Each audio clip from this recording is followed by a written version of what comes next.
سب نے حسین کو سجدہ کرتے کو دیکھا لیکن سجدے سے سر اٹھتے ہوئے کسی نے نہیں دیکھا. اس نواسے پہ محمد مصطفیٰ کو ناز ہے, اس نواسے پہ محمد مصطفیٰ کو ناز ہے, اس کی ہمت پہ علی شیر خدا کو ناز ہے. سجدے اور نے کیے, ان کا سجدہ کرنے کا نیا انداز ہے. حسین نے وہ سجدہ کیا جس پہ خدا کو ناز ہے. حسین نے وہ سجدہ کیا جس پہ خدا کو ناز ہے. اے میرے پیارے اسلامی بھائیوں, حسین نے میدان کربلا میں ایسا سجدہ کیا ہے, اسلام کو بچانے کے لیے, اسلام کو اپنے خون جگر سے کھینچا ہے. اے میرے پیارے اسلامی بھائیوں, اگر ہم اسلام کے لیے کچھ اچھا نہیں کر سکتے تو کم سے کم اسلام اور شریعت کو پامال تو نہیں کرے. اپنی بہن بیٹیوں کو گھر میں روک کر کے تو رکھے کہ تمہارا کیا کام ہے وہاں پہ جانے کا, تم وہاں پہ کیا کرو گے جا کر کے. تم کو اگر کرنا ہی ہے تو گھر میں بیٹھ کر کے درود پاک کا ورد کرو, قرآن پاک کی تلاوت کرو, اور امام حسین کے نام سے جو کچھ ہو سکتا ہے قرآن کی تلاوت درود پاک کا ورد کرو, نفل نمازیں پڑھو. تمہارے وہاں پر جانے سے امام حسین کی روح خوش نہیں ہوگی. آج کی نوجوان طبقے اور یہاں تک کہ 10 12 15 سال کے بچے ایک ہی 2,000 4,000 روپے پیسے ملا کر کے گھر والوں سے ضد کر کے تعزیے کی تیاری کرتے ہیں, اور بیٹے ہم نے 2,000 دیا تو بیٹا نے 3,000 دیا, اور اس طریقے سے ہم ایک تعزیہ بنائیں گے. تعزیہ بنانے کے بعد اس کو گھمائیں گے پھرائیں گے. یہ ہوتا ہے امام حسین کی محبت کا ثبوت دینے والے. آج کے نوجوان اور چھوٹے چھوٹے بچوں کا ایک طریقہ ہے, تو آنے والی نسلیں کیا کریں گی؟ کیا تم اپنے بچوں کو یہ نہیں دے سکتے؟ امام حسین نے میدان کربلا میں اسلام کے لیے سب کچھ قربان کر دیا تھا.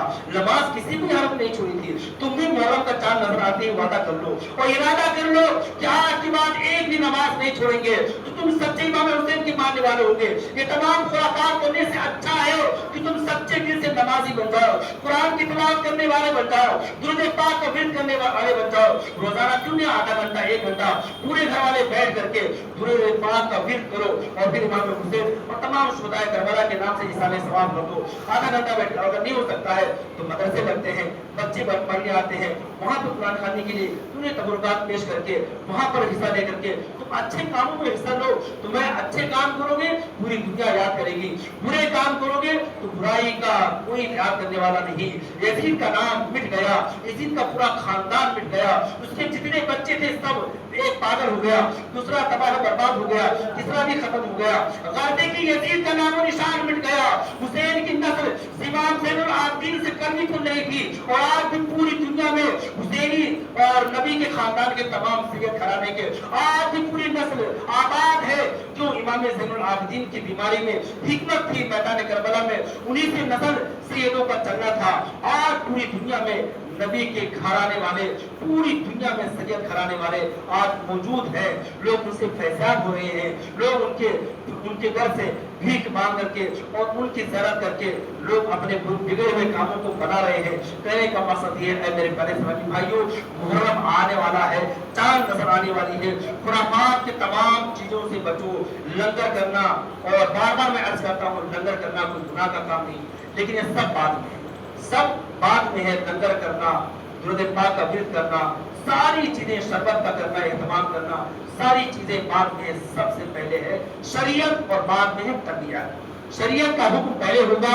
پہلے جو شریعت نے کیا ہے, جو امام حسین نے کیا ہے, جس چیز کے لیے اسلام کو بچانے کے لیے ایسے کام کرو کہ مسلمان کو دے کر کے, لوگوں کو دے کر کے غیر کہیں کہ ہاں یہ امام حسین کے ماننے والے ہیں. غیر بھی اپنی نہیں بلکہ غیر بھی حسین کے. جب محرم کا مہینہ آتا ہے وہ لوگ بھی اپنے گھروں کے فاتحہ درود دلاتے ہیں اور مانتی بھی ہیں. غیر جو اسلام سے خارج ہے وہ تک امام حسین کا نام لیتے ہیں اور حسین حسین کا نعرہ لگاتے ہیں. اے میرے پیارے اسلامی بھائیوں, پہلے کے مسلمان ایسے ہوتے تھے کہ ان کی کردار کو لوگ دیکھ کر کے کہتے تھے کہ دیکھو مسلمان جا رہا ہے, یہ اس کے کردار کو اپنا لو. اور آج کہتے ہیں یہ مسلمان جا رہا ہے, اس کے پاس بیٹھنا مت, یہ جھوٹ, غیبت, چغلخوری, بدگوئی, تمام خرافات اس کے اندر ہے. دنیا کی تمام برائیاں اس کے اندر ہے.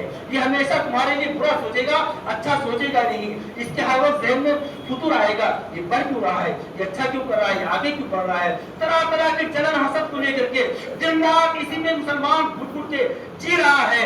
پہلے کے لوگوں کا طریقہ یہ تھا کہ خود اپنے لیے جو پسند کرتے ہیں, حدیث پاک میں بھی یہ ہے, جو اپنے لیے پسند کرتے ہو وہی اپنے مسلمان بھائی کے لیے بھی پسند کرو. لیکن آج حال یہ ہو گیا ہے, سوچتے ہیں کیسے اس کو گرائیں, کیسے اس کو نیچا دکھائیں, کیسے اس کے بربادی کے راستے لائیں اور ایسے کام کریں تاکہ اس کے دوسرے لوگوں سے بولنا چالنا بند ہو جائے, ساتھ میں بیٹھنا اٹھنا بند ہو جائے. غازی کی مسلمان کا ذہن اتنے فضول بھر چکا ہے,